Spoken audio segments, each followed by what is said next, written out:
part of what prompted us to do this episode. Every day you wake up to a new death count from coronavirus, and Yeah. it's of course it's scare tactics.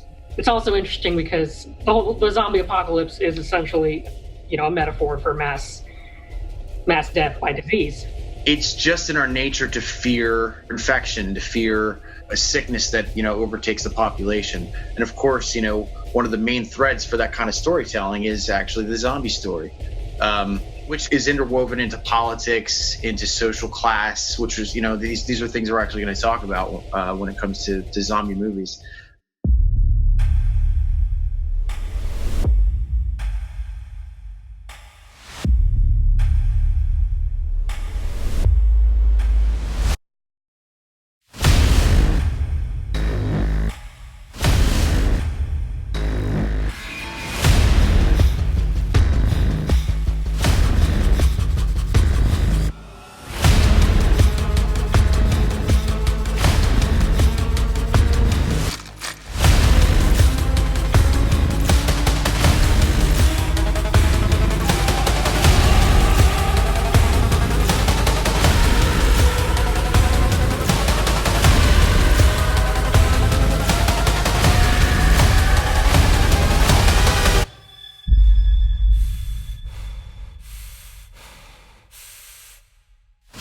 Hello, everybody. Welcome to Dungeon of Deadly Delights. I am, of course, Rob DeLaro, and with me, as always, Holly. Holly, what is going on with you? Cheers. It was a quiet day. It's been a quiet couple of days. Mm-hmm. The news is always loud. It's just part of what prompted us to do this episode. Every day you wake up to a new death count from coronavirus, and it's of course it's scare tactics. The media loves to do that, but it's also interesting because the zombie apocalypse is essentially, a metaphor for mass death by disease. Well, the first thing we want to let people know is we weren't doing this to be insensitive. The only reason we decided to do this episode because a lot of people are terrified of the coronavirus. And of course, this is, a thread that has gone through an entire, lifeline for a lot of us. I know a lot of people were there during the Ebola virus situation. What was it? Swine flu, bird flu, SARS.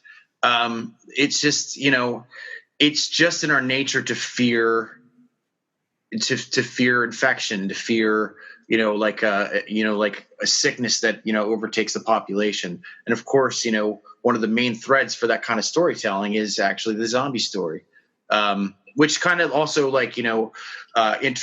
is interwoven into politics, into social class, which is, these are things we're actually going to talk about when it comes to zombie movies.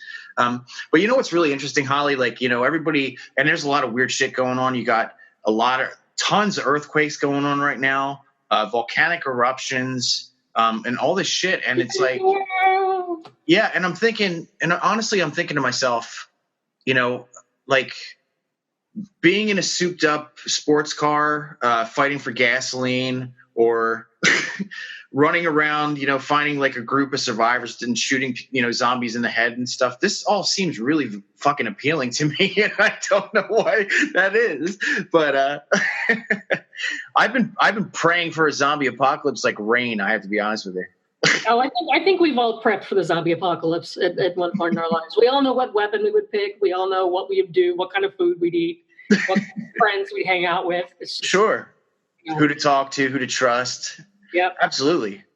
And, I'm sure a lot of us, would probably just know how to shoot just strictly from, I've obviously got military, on my jacket, but, from video games. I'm sure a lot of people would be able to know how to survive just from playing Resident Evil or Left 4 Dead or, any of this stuff. Play your local first-person shooter and yeah, I'm ready. I'm prepared. But yeah, again, we want to give, our absolute, best, I don't like shooting out prayers to people, but, it's this weird thing where people are saying online, it's people get, flus more than, you would get something like this and whatever. But, if the statistics are actually true, there's 80,000 people in Wuhan right now that are literally trapped in an area. I guess there was somebody that actually got online because they're not allowed online over there, and he snuck on and asking for help, and basically this young kid had a mask on and everything, was telling the world we need your help. Our train stations are shut down, our gas stations are shut down. There's lines around the block when it comes to people getting aid for this flu. There's people that don't even believe it, and they're playing fucking mahjong, out in the out in front of everybody with no mask on or whatever. So these people are just getting infected like crazy over there.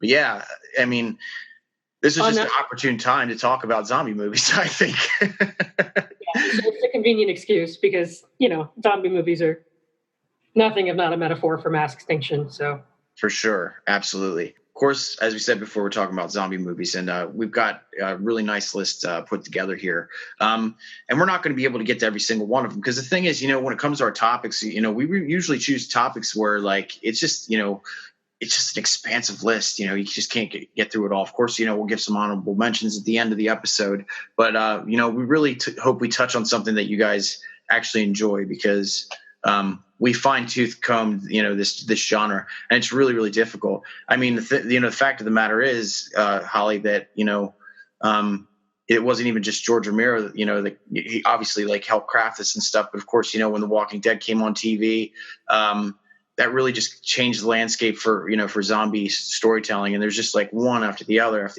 independent or major or, television show or whatever. And of course, we got to give props to The Walking Dead because honestly, the fact that we have a zombie show that's on regular TV for 10 years, as gory and crazy as it is just, it still blows my mind. Really, it does. But Holly, what is the first one? Yes. I don't know. It's just, to kick things off. I remember, I mean, we could talk about Romero movies all day long, and I could, and I'm going to, but the whole shuffling zombie, it sort of became a stereotype in the 90s, and 80s and 90s really, and just, the slow moving, kind of shuffling kind of zombie. And eventually people sort of got used to it, and they got to the point where they didn't think it was scary anymore, or just because, they're so slow, and then they're just not very threatening, and it just sort of became I think they became stagnant in a way, like Living Dead movies. Mm-hmm. And so I think, to me, from what I remember, the movie that came in and just changed everything was 28 Days Later. Of course, yeah. And before you get into that, I wanted to mention a story because I remember 28 Days Later so vividly because I went to the movies with a couple of friends of mine, and they're like, let's go see The League of Extraordinary Gentlemen. And I was like, okay. And of course I went in there and I was just like, I fucking hate this piece of shit. And I was like grabbing the seat. So I actually went outside and this couple came out, this young couple, and they were like, this fucking movie sucks. And I was like, what are you going to see? And they were like, 28 Days Later. We were just there for 10 minutes. Can't stand it anymore. I said, you want to go see League of Extraordinary Gentlemen? We passed tickets off to each other. They went off to that awful movie. And I went into 28 Days Later. And let me tell you something. I'm glad I made that decision because, as you said, 28 Days Later is an absolute masterpiece across the board. And I actually went to see it in the theater because I had been a fan of Danny Boyle's for a long time. Sure, yeah. I was really into Train Spotting. I even liked his quirky, weird comedy, A Life Less Ordinary. All that crazy stuff. And I'd seen the trailers for 28 Days Later, and it's just. I vividly remember in the theater, just the atmosphere of just utter paralysis that this movie caused because well, like I was saying, by that point, the shuffling slow zombie had become a stereotype. Mm-hmm. And so to kickstart the genre again, what Danny Boyle did was create a movie about, they're not traditional zombies, they're not dead, but they're infected by what he calls rage. Mm-hmm. So they do want to destroy you and eat you and rip everything apart. They're just not necessarily dead while they're doing it. Mm-hmm. And they can also run, and they can move very quickly. And that was it seems sort of mundane now, but when this movie first came out, 2002, I think it was. It was, yeah, I think so. That idea was just so new that people were just horrified. Like the atmosphere in that theater was unreal. Yeah. Well, the other great thing about it is, it kind of, of course, the performances were just off the charts, and that was actually the moment that I was introduced to Cillian Murphy the first time. And of course, he just turned out to be like an amazing performer.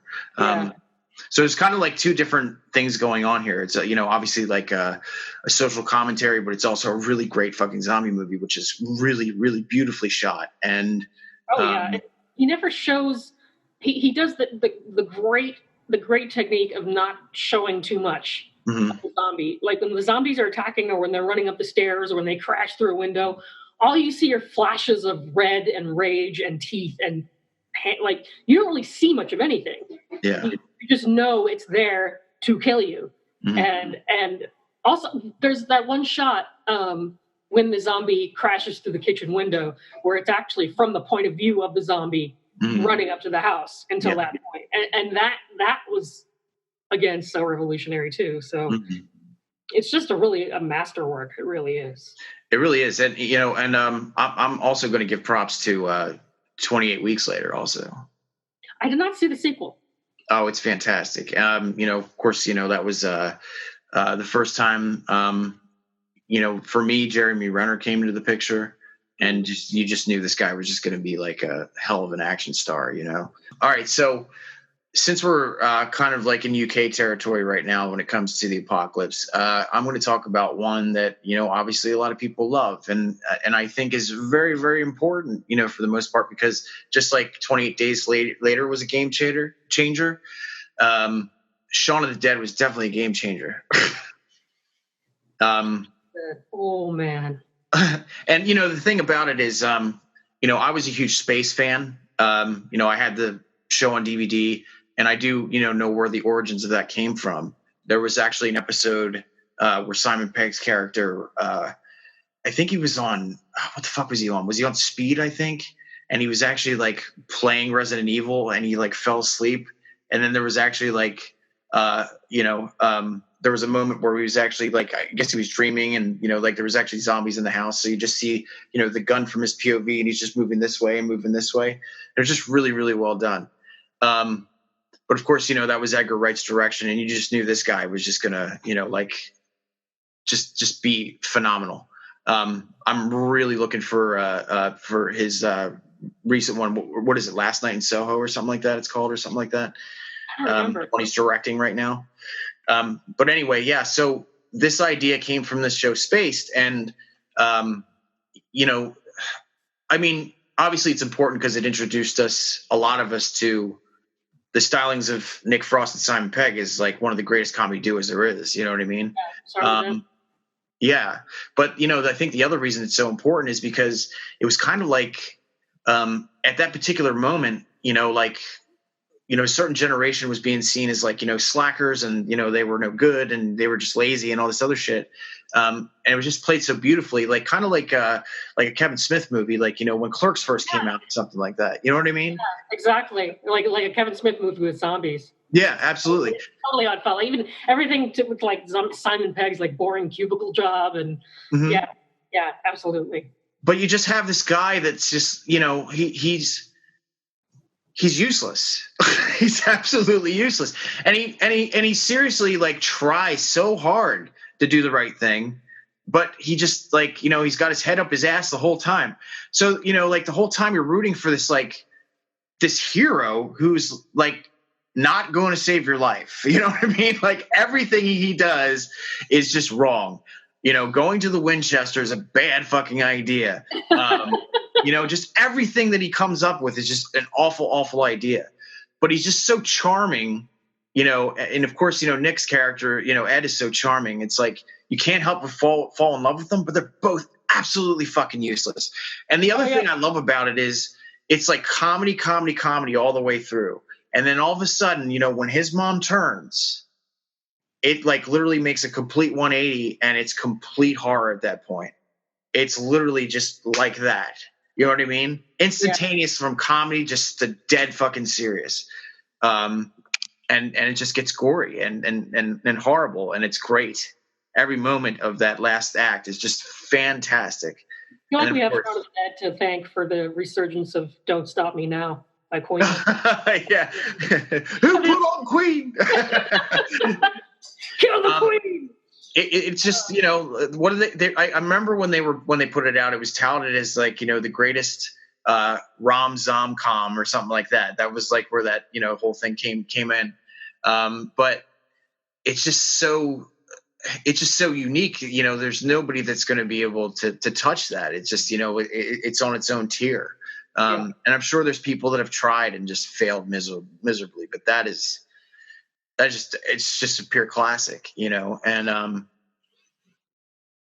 that was the one thing that really, you know, like spoke to me, you know, when I saw Shaun of the Dead for the first time, because, you know, I was kind of a loser at that point too. So it was just like, yeah, like I can root for this guy, but he was useless. It was funny because I remember my friends trying to get me to watch it, because I famously don't watch comedies. Mm-hmm. Like I don't enjoy them. And my friends were trying to get me to watch it. And they're like, no, dude, it has zombies in it. And I was like, But I finally acquiesced, and I'm very glad I did. Mm-hmm. Oh yeah, it's fantastic. I don't know anybody who hasn't seen Shaun of the Dead. So yeah, I don't even know if I could recommend it to anybody, honestly. You must have been living in a drawer. Living in a drawer. Holly, what is the next pick on our trip through the Undead Wasteland? Well, okay. Well, because it is my favorite horror movie of all time, I do need to throw things back a little bit and go to Night of the Living Dead. Sure. 1968. George Romero famously directed Pennsylvania Graveyard on a shoestring budget. And what's really amazing about this film is that zombies existed in cinema before that. Like they you know, like Bela Lugosi's White Zombie, and I think there was a Hammer movie about zombies and stuff like that. But they were always related to voodoo. Mm-hmm. They were always like under the spell of some witch doctor somewhere who was controlling them and telling them to go after somebody. Sure. And so there's still a big bad in that sense. Mm-hmm. Like there's still a cause for all the chaos. Yeah. And then Night of the Living Dead comes along, and it's just absolutely nihilistic. Mm-hmm. There is no rhyme or reason for any of this horrible stuff that's happening. It's almost godless in a way, this film. Like and still shocking. Well, to give credit to John Russo respectively, I think the story goes that you know, George kind of came up with an idea kind of muddy, and he went to John, and John said, you know, well, how about we do people undead, you know, they come back from dead people, yeah. So they kind of came up with the concept together. And I really hate when, you know, like, I mean, obviously, like, you know, George Romero, like, went off and became the godfather of this genre, but John Russo needs to get that credit for sure. Yeah, no, have you ever talked to him? Because he's a great guy. I have, yeah, at a convention. Really cool. And he's very articulate and brilliant. Yeah, really knows what he's doing. But the thing, you know, the thing that's interesting about Night of the Living Dead for me is that, like, you know, all of this, I don't think all of it is unintentional, but, you know, the fact that there is a black performer that at that time, you know, like, it was so unique to people, and we still talk about it now as just like, you know, just this, you know, like thing where, you know, George Romero was just like, you know, all about civil rights. He was just like, you know what, like, I'm getting a black guy and this is going to fucking change the world. No. It was just the fact that he was a great actor, and it just happened to be black. You know what I mean? I think that was the big deal, was that it was a black actor in the main role in a film that didn't have anything to do with being black.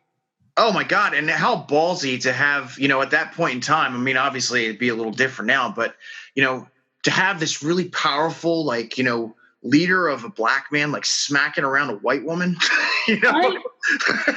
basically telling the other like wussy people in the house like STFU and screw off and like he just that role. Like Dwayne Jones in that movie. He's so good, and you know he's right the whole time. Yeah. And the other, I mean, the shocking moments, like when the truck explodes with the young couple inside it. Mm-hmm. You know, all the flesh eating parts. Mm-hmm. When of course, when the young daughter stabs her mother with a trowel. Sure. Like all this stuff is just really electrifying, and I think it still is. It still is. Well, the interesting thing about it too is like, it does play like a Midnight Madness movie. Yeah. And it has kind of become, like this background for a lot of other horror films. Like, if you're doing an indie film and you have a TV in the room, like you're playing Night of the Living Dead. Yeah.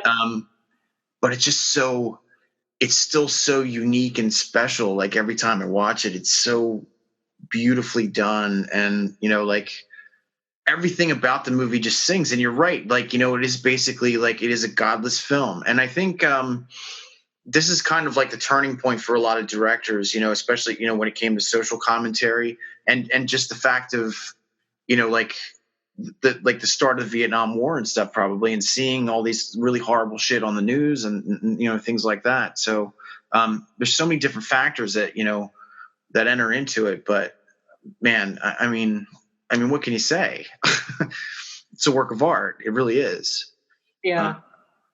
And go ahead. Oh, I was just going to say, it just changed the landscape for everything after. Yeah. Well, like I was an eyewitness. The zombie apocalypse exists because of this movie. Mm-hmm. The entire concept of the zombie apocalypse we owe to Night of the Living Dead. Mm-hmm.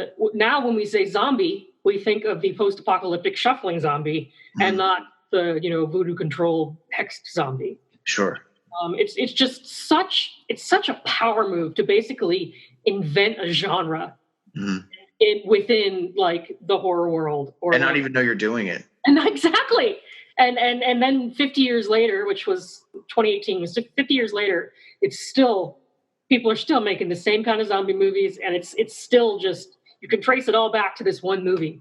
That's just incredible, I think, because a lot of pop culture moments are really convoluted, and you can't just be like, oh, this changed the game. But in this case, Night of the Living Dead changed the game. Well, even Robert Kirkman has said many times in interviews and stuff, he's like, the Walking Dead is honestly just Night of the Living Dead never ending. He owes everything, to Night of the Living Dead. So, to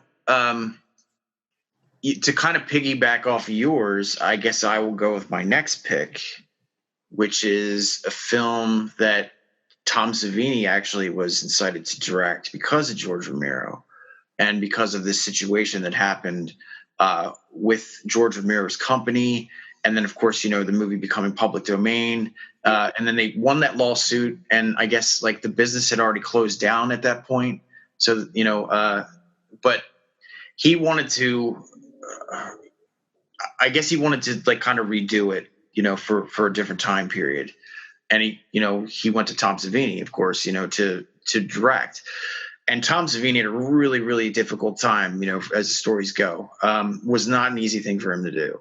But dare I say that for its time period, the Night of the Living Dead from 90 is just as good as the original Night of the Living Dead, for a few reasons. Bold statement.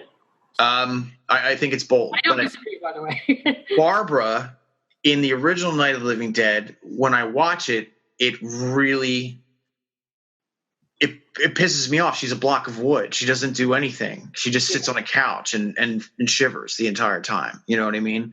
And then, of course, they kind of change that landscape, and like you've got the Sarah Connors coming out, and I call Patricia Tallman the Ellen Ripley of Barbara's. It was just, Tony Todd is Dwayne Jones' character. Oh, man, I was just about to mention him. just perfection. You know, one of my old friends, Tommy Tolles, is Cooper, just did a fantastic job. It was kind of cookie cutter, I guess, when it came to, like, I guess the similarities to the original. Of course, you know, he kept the same beats and all that stuff, but it was just so unique in its own way when it comes to, I think the Barbara character honestly changed a lot of that. I just thought it was a great remake. It was just. I also think having a visual effects artist actually directing it, probably because I mean, you know, among other reasons, a reason to remake a movie in 1990 from 1968 is improved special effects and an improved budget. So, you know, that's the kind of thing that you can have fun with a remake like that. And of course, you get respect, you know, for having Bill Moseley play the brother in the beginning of the movie. So. And you know who played it? You know who played him in the original Night of the Living Dead was just one of the producers, Russ Striner, because they didn't have anybody to play the character, so he was just like, okay, I'll do it. I think a good majority of that cast were like crew. Yeah. But I hold 90 up high. I think it's fantastic. If you guys haven't seen it, if you guys have this, kind of this division in your head when it comes to oh yeah, I'm a big Night of the Living Dead fan, but fuck that one. Change your mindset because it really is. It's good. It's really good. I like it. It's pretty good. To quote Larry David. What is your next one, Holly?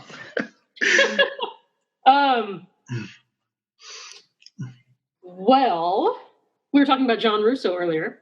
Mm-hmm. And it's interesting because he and Romero sort of went in completely opposite directions from Night of the Living Dead. They both retained the Living Dead rights, so they went and made new Dead movies. Mm-hmm. And Romero obviously made Dawn of the Dead and Day of the Dead. Mm-hmm. And Russo went out and made the great comedy masterpiece, zombie masterpiece, Return of the Living Dead. Yeah. This is a punk rock zombie movie. It's dark and grimy and the main characters, well, one of the groups of main characters are like obnoxious teenagers who listen to loud music and hang out in graveyards and drink and smoke and fuck, and it's super punk rock. And then the other side of this is this bumbling, medical supply warehouse dude. You need it. And the oil tank in the basement. Mm-hmm. And just all the farcical stuff that happens as a result of this craziness, like the scene in the when they try to cremate it and just they try to destroy the brain because they're referring to Night of the Living Dead in metaphor. They're like, yeah, but in this story, if you destroy the brain, they die. And it's like Return of the Living Dead. You got a severed hand and it's flapping around, and that's ballsy. That's ballsy. I'll tell you. I'm not going to get deep into it, but I used to adore this movie. I used to wear it on my sleeve for the most part. I was in the punk scene. I was, obviously a horror fan at the time. Just meant a lot to me. I have an extreme love-hate towards this movie because I've actually encountered some of the actors from this movie in certain situations. But I do still love the shit out of this movie for what it is. And, I mean, of course, as a young kid, it was probably maybe 14, something like that when I first saw the movie. It's the first time I was introduced to Linnea Quigley for the, that just blew my mind. You know what I mean? Just, from a titillation standpoint, but also wow, she is fucking just awesome. You know what I mean? And, like you said, it's so slapsticky when it comes to the comedy. You know what I mean? But then it's interesting because all these different characters, from old to young, they all even there's all these goofy moments and stuff. they have these moments within that they really get to shine, in terms of like drama, which is interesting. You know what I mean? So it's like, it's like comedy, emotional beat, comedy, emotional beat, comedy, emotional beat. And it's just so, like it's so smooth the way, way it's done. And of course, a lot of people say Tarman, of course, is a great scene, but I was just going to mention Tarman. I think my favorite scene is when they're talking to the half corpse on the table. Oh yeah, isn't that great? It's my favorite fucking scene in that movie. It's strangely like sympathetic too. It's very sad, yeah. Like when you hear, eating brain stops the pain. Like that's depressing shit for a comedy. But I was going to mention Tarman because I think he's a unique figure in that most zombie movies don't have a standout zombie cast member. Mm-hmm. Most zombie movies just have zombies like as a collective, and I think having, well, of course, the great art production designer William Stout on that movie, designing the zombies and creating Tarman, like he's a rock star zombie, and there aren't very many, like I can't think of another. I'm sure there are, but other like specific zombie figures that can be singled out as iconic. There's one I'm actually going to point out in my next movie. Okay. But before we get to that, I know that the production for Return of the Living Dead, because I actually did a few interviews with people that did the movie, and production was fun, but it was not the easiest thing in the world. I think, in fact, there's a couple times where Dan OBannon got physically attacked because he had no idea what the fuck he was doing. And the actors were just like, "Come the fuck on, you piece of shit!" Like, anything could happen. Yeah, but yeah, to get back to the whole iconic situation, there's one I want to talk about. Return of the Living Dead. We're talking about the original. I want to talk about Return of the Living Dead 3. All right, then let's do it. Directed by Brian Yuzna, of course. And the thing about Return of the Living Dead 3 is that Melinda Clarke's character is super iconic when it comes to her sticking things in her face and in her body and stuff to quench the thirst of, feeding on her boyfriend or someone else. Of course, I saw it when I was very young. So she was just stunningly beautiful. Of course, that was a huge attraction when it comes to that movie. But the thing that was really cool about it, and kind of odd about it too, is that if you don't remember, he was her boyfriend is the son of a military official who is actually working in a facility to turn the undead into super soldiers. Basically turn them into machines and try to use a serum to actually kind of turn them off. So they actually have the ability to regenerate already, and because Melinda Clarke is on her boyfriend's bike and she's all horny and she goes for his crotch, he flips the bike over. And Melinda Clarke, of course, dies in the accident. So what does he do? He takes her back to the facility and he brings his girlfriend back to life. And have you seen Return of the Living Dead 3? I haven't. I've seen the first two. I never saw the third one. Oh, my God. You need to watch this movie. The practical effects are incredible, first of all. It's just a really, really fun story. And I do appreciate that, there is this kind of Romeo and Juliet situation at the very end where, not to get into spoilers or anything, but it's a sorrowful ending for the two main characters. We'll just put it that way. Kind of wrought upon, themselves because they felt that was something they needed to do. But yeah, that's one of my top favorites when it comes to zombie movies. Return of the Living Dead 3 and Return of the Living Dead 2 was fun too. That whole series is just great, I think. The thing I remember the most about Return of the Living Dead 2 is it was one of the VHS covers in the aisles at Blockbuster that scared me the most when I was yes, absolutely, because of the spirit goes zombie coming out with that was always one of the ones that made me go ugh. And I have a huge spot in my heart for those movies simply because at that time when I was working at a video store. And were you really? Yeah, that means a lot to me. Yeah. That's great. What's next on your list?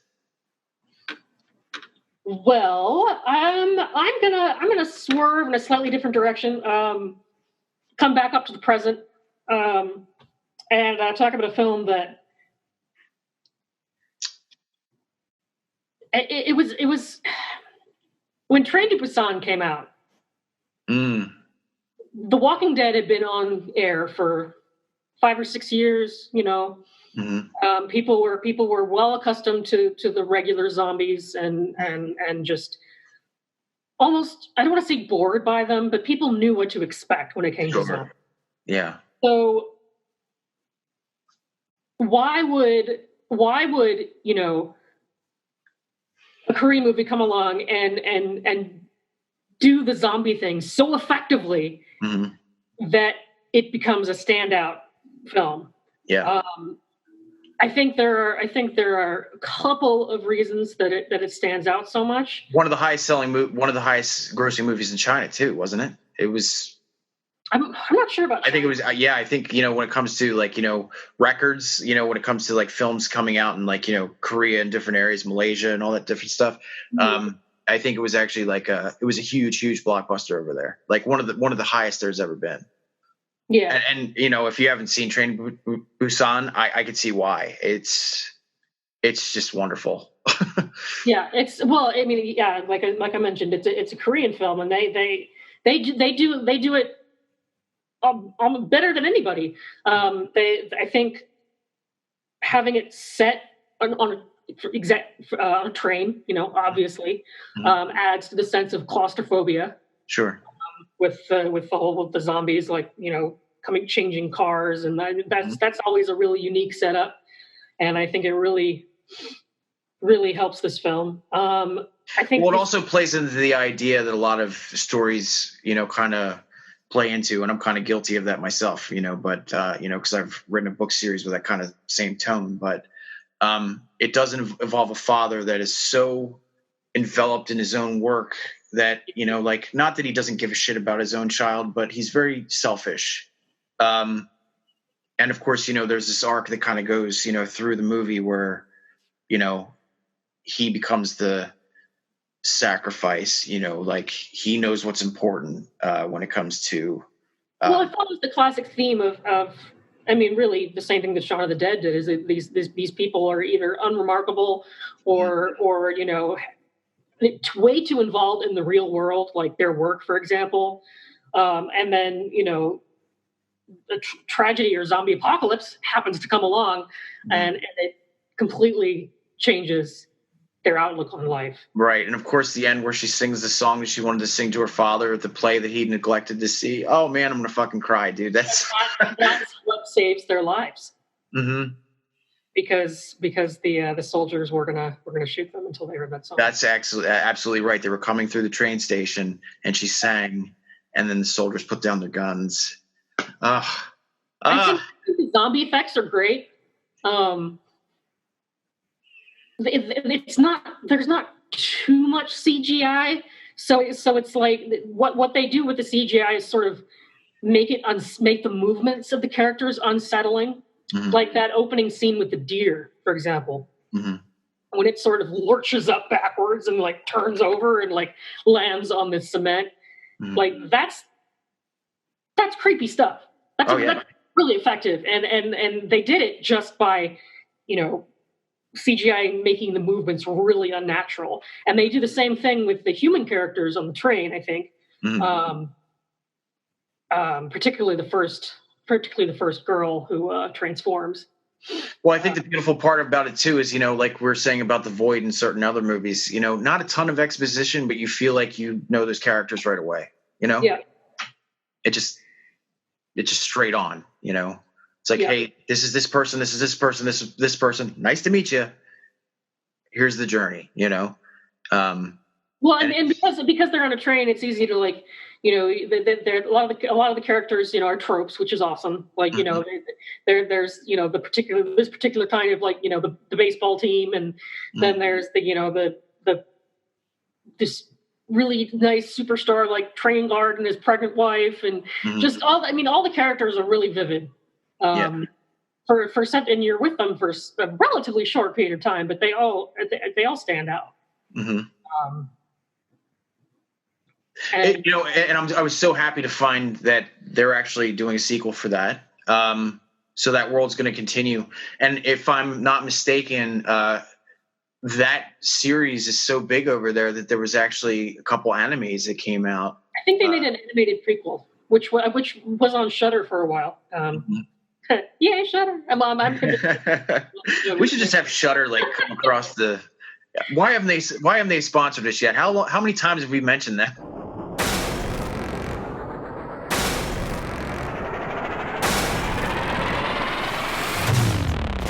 That's exciting.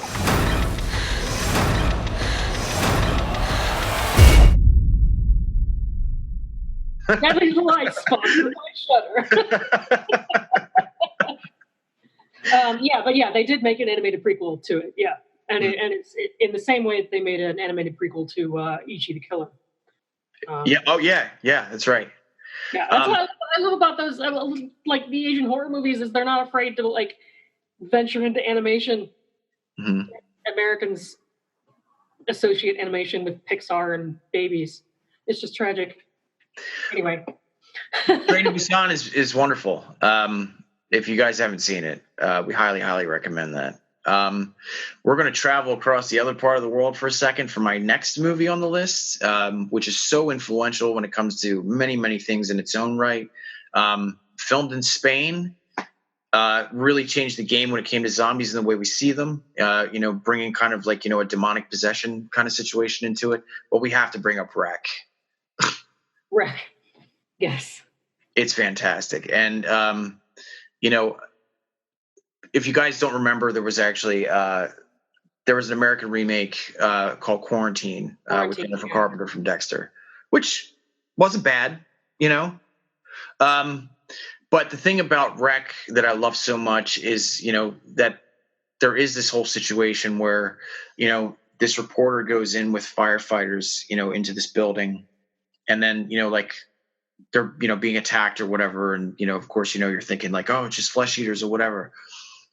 But that main idea of people having kind of this demonic possession link, that everybody has, that was so wonderfully executed, I think. And that just the atmosphere of that movie and, everything about it, really, I think it was certainly a game changer for sure. And of course, had its own sequels and stuff.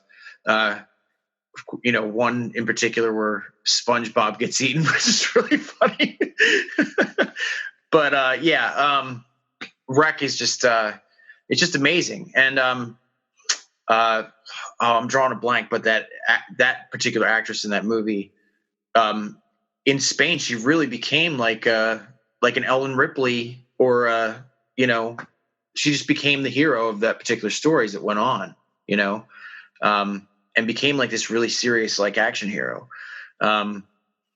So I guess, in certain terms you could say she was the Alice of Spain, basically, when it, if you're, comparing it. I was just going to say, we need to get some more female action hero metaphors. I think Alice works too.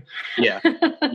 I saw this particular movie probably, I want to say 10 times. The first time that I actually saw it, I was actually in a movie theater with an audience that was cheering. We were all high-fiving each other. I was high-fiving strangers. Never had that kind of experience before. But I have to bring up Grindhouse and Planet Terror. So much fun. Incidentally, one of my cats here is named Cherry Darling. Yeah, one of my cats is incidentally named Cherry Darling. I love Planet Terror, and of course, you do have to separate the man from the production, because of course it was a Harvey Weinstein production. It does, kind of leave a bad taste when it comes to that whole thing.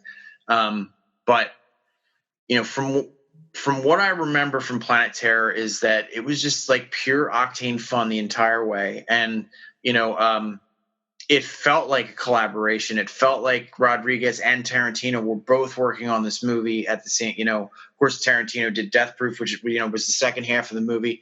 But, you could tell that they were collaborating together to make this just silly, goofy, like, the blood just like fucking flying everywhere, they've got like Bruce Willis and like all these fucking pussy boils by the end of it. The machine gun leg. I mean, oh my God, what fun this fucking movie. It was such a great time at the theater. I was really, I was seriously bummed out when that movie tanked the way it did. I don't think people understood what it was.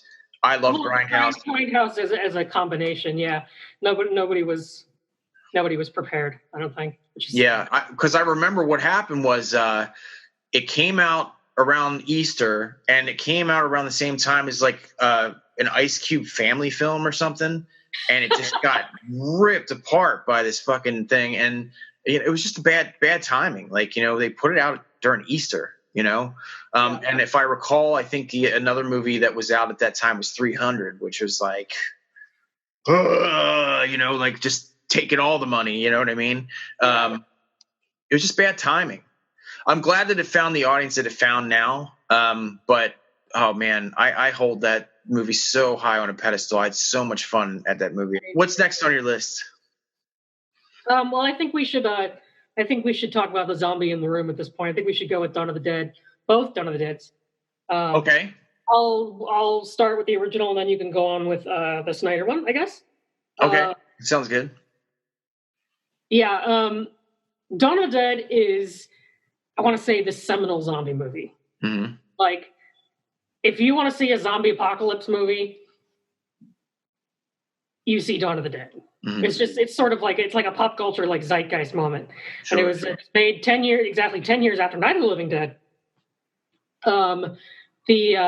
Except it, obviously this time shot in color, with more intense special effects. Mm-hmm. And this one took the premise from the original Night of the Living Dead and basically brought it into like the city with, like, the modern people's sense of life, mm-hmm. which is the mall, and this is where people go to hang out, and this is where the zombies go to hang out.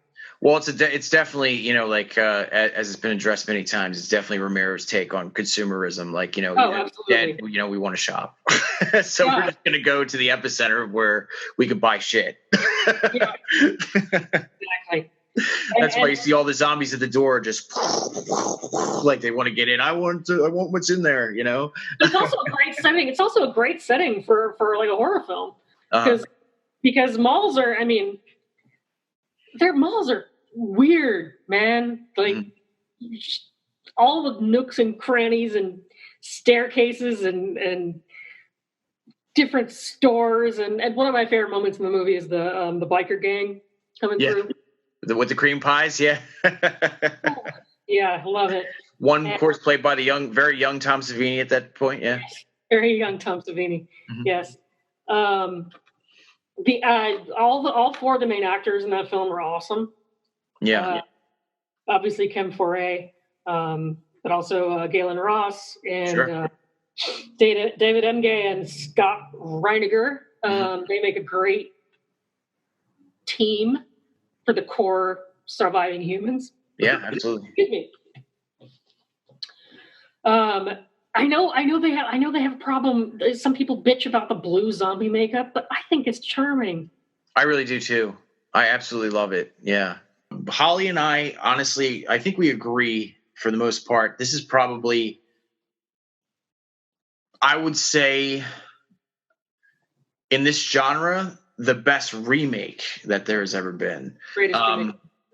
It really is it's just absolute perfection. And of course, somebody like Zack Snyder, who, we talked about 300 in passing, or, he worked on, Justice League or whatever. And he does link a lot of this, superhero stuff. And you know what? I don't care. I love Sucker Punch. I don't give a fuck. I love Sucker Punch too.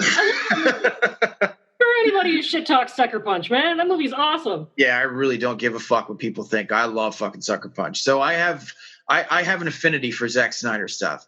But again, we were talking about how, like, you know, people kind of feel far removed, you know, from certain things, and it doesn't feel like a Zack Snyder movie at all. Well, of course, you know, we're talking about the Dawn of the Dead remake, which really was, you know, even though it was set in a mall, was a completely different film. He didn't do anything that Romero did in that movie. Nothing.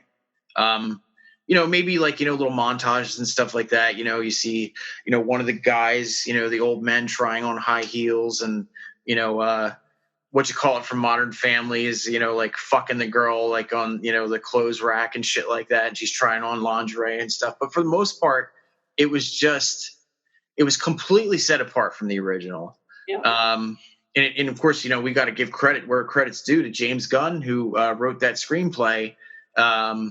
You know, so that was just really a perfect storm, you know, when it comes to those two guys working together. I don't know what else to say about it. I mean, you know, it really, it plays on tropes, like, you know, really, really well. People still talk about that baby scene for one. Yeah. That introduction is just perfect. I fucking love that entire thing. You know, with Sarah Polley going back to her husband, and then the little girl comes in the house and, you know, like bites his neck, and then she's like, you know, locking herself in the door and shit like that. And then, of course, you know, that whole opening with When the Man Comes Around playing, Johnny Cash's When the Man Comes Around, and you just see all the fucking horrible things going on. Which, by the way, another honorable mention, one of my favorite openings was the original Zombieland, For Whom the Bell Tolls, and you just see people like running from fucking zombies and shit. Oh, dude, it's awesome. But yeah, I love the ending of the Snyder's Dawn of the Dead. I love the ending because it's completely open-ended. Feels totally different than Dawn of the Dead. I mean, it's open-ended just like the original Dawn of the Dead. Yeah, but it just feels different. Like it's more, it's dirtier and more like, you know, desperate. Mm-hmm. And I just love it. I love the ending so much. If for some reason you were avoiding this because it's a Zack Snyder movie and you have an issue with Snyder, that's dumb. Don't. Oh, you know, I think the main thing that people have an issue with is the running zombie thing. That's probably the one thing that really fucking rubs people the wrong way. Because they're the shambling dead people. Like, yeah, we like our zombies to shamble. Well, but the thing is, this movie came out after 28 Days Later, only a couple years after 28 Days mm-hmm. later. And I think 28 Days changed the game so much that people almost like. I feel like it made sense in context, in the context of when the movie actually came out. Well, I have respect for The Walking Dead for still using shambling zombies, but even in that show, if they're not in like big herds or whatever, it's literally like walking by and like they're like, and it's like, fuck out of my way. You know what I mean? Like, step out of the way, chop their head off. You know? Yeah, they're just a fucking nuisance. You know what I mean? As opposed to a threat. Yeah. But yeah, running zombies, you're fucked. You're absolutely fucked. Nobody's gonna live. Nobody's going to live, you know, like you're done. You know, you may live a week, you may live a month, but you're fucked. You can't go anywhere. I mean, you know, if like a group of these things get in, you're done for, man. They got jogging sneakers on, they're coming after you and shit. Like, what the fuck? You're fucked. And I think, you know, of course, people are thinking about the science. Well, like, you know, if your body's going through rigor mortis and, you know, how are you going to run like that and all this other shit? Like, fuck all that, man. It's just these are undead people and you're going to bring up rigor mortis. Really? Another great movie, by the way, rigor mortis, if you haven't seen it. Not zombies, but vampires. Still awesome. Vampires, still awesome. Absolutely. What's next on your list? I think we went through my whole list. Oh, you went through the list? Wait. I've got another movie on here that I almost forgot about till the very end. Okay. The Japanese make a lot of silly movies. Mm-hmm. A lot of silly movies. Silly sci-fi movies, silly horror movies, just some fucked up shit. It's an interesting segue. Go ahead. When one of my best friends sat me down and made me watch this, I was like, I can't. This is going to be the dumbest thing ever. It's called Zombie Ass Toilet of the Dead. I wish I were kidding. And essentially, I'm just excited I get to find a clip about this. I went into it expecting just pure nonsense. And of course, it starts out with, the usual friends going camping in the woods thing. And but then it also has a lot of social commentary in that one of the girls, they come across like a parasite, I think, or something. And one of the girls is like, "Ooh, tapeworm, that'll make me skinny." So she eats the tapeworm. And you're kind of like, and then, of course, she poops the tapeworm out and shit zombies happen. Oh, man.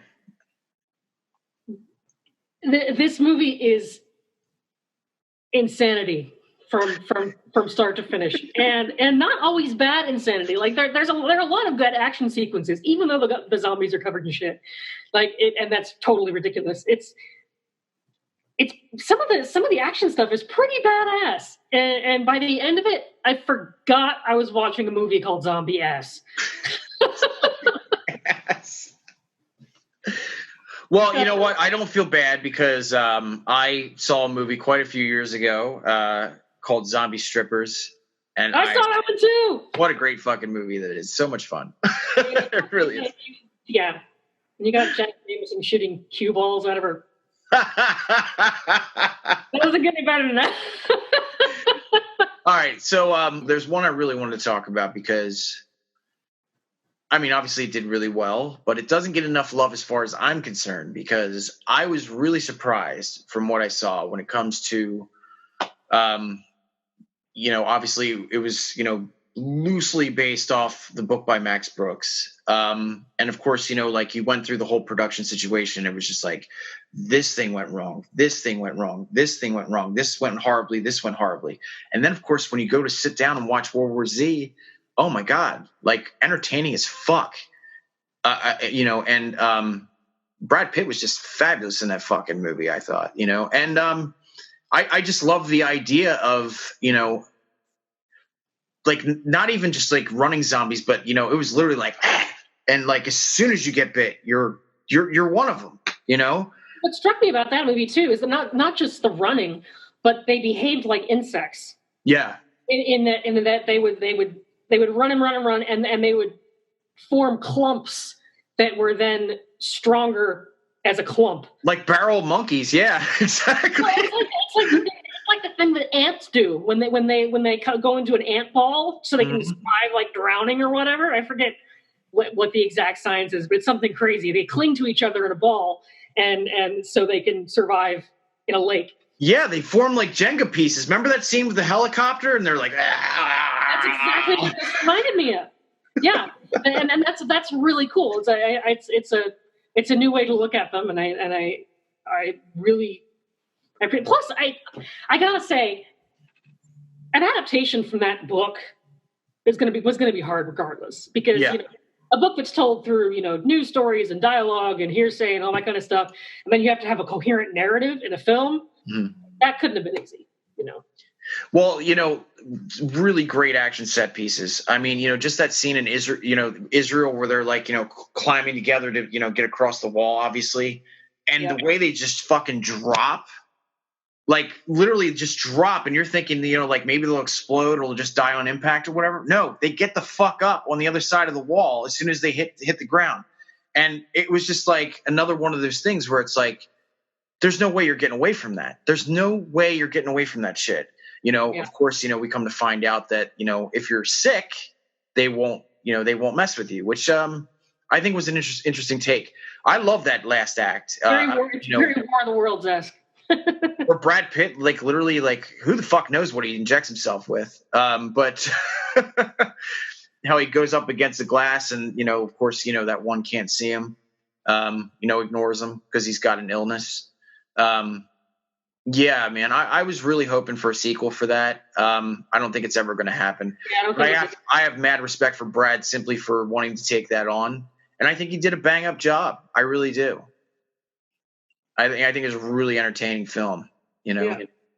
Well, we're going to end on that note, guys. Honestly, when it comes to zombie movies, there's so many. I mean, like ever since George Romero came out with Night of the Living Dead, of course, you know, the revival of zombies, you know, with The Walking Dead, you know, there's just so much to choose from. We can't even make any kind of recommendations. It would just be like a long list. It would just go on forever and ever, eternal.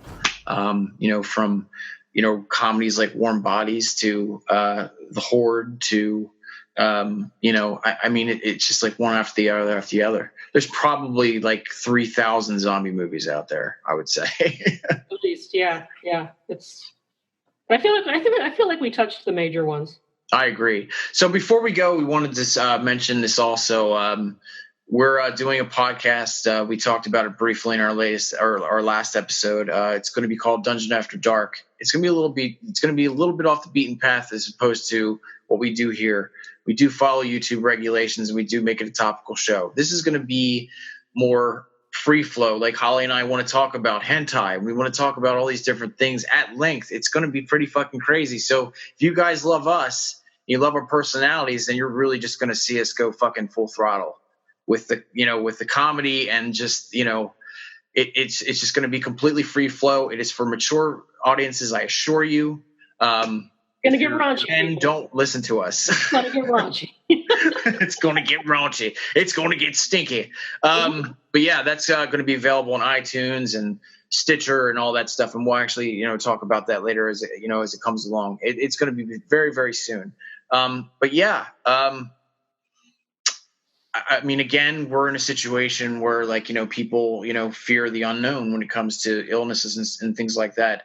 And of course, you know, there's this situation that I saw, like, because the polar ice caps melted, there was actually, you know, some diseases that were actually found that, you know, like scientists haven't even discovered yet. So, I mean, there's just so many different, you know, like emotions and just complete terror when it comes to, like, you know, what's going to happen to us, you know, as humanity. Like, you know, where do we stand in 2020? Because it seems like, for the most part, a lot of people think it's pretty bleak, but it's not. So enjoy life, create. Not bleak as a zombie apocalypse movie, that's for damn sure.